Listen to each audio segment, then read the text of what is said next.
Hi friends, మీకు ఒక secret చెప్తాను. ఇది ఏలూరులో ఉన్న పెద్ద ప్లేస్, చాలా దూరం ప్లేస్. మీరు కార్ వేసుకున్నారు, బండి వేసుకుని రాలేడు. ఓకే, ఆ ఎదురుగా ఒక చెరువు ఉంటుంది. ఆ చెరువులో ఒక కింద పడుకున్న దాటాక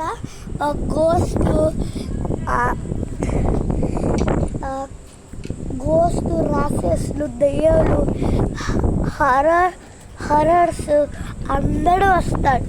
అందరూ వచ్చి నేను ఒకసారి లేగి చూస్తే ఉడుములు వస్తుంది. ఏంటి వర్షం పట్ల ఉడుములు వస్తున్నాయి అని అనుకున్నా. అంటే వెళ్ళి చూసుకున్నా.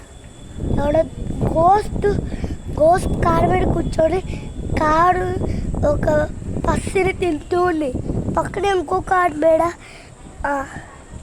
రాసేసుడు కూర్చొని ఏదో పెద్ద పసి తింటున్నాడు. పక్కనే చిన్న కారు మీద ఒక హరర్ దెయ్యం పెద్దది ఒక మిర్చిని తింటుంది. ఈ వీడియో మీకు నచ్చితే లైక్ చేసి కామెంట్ చేయండి, అందరికీ షేర్ చేయండి. Bye friends. Hello, tata, good bye గయ్యా.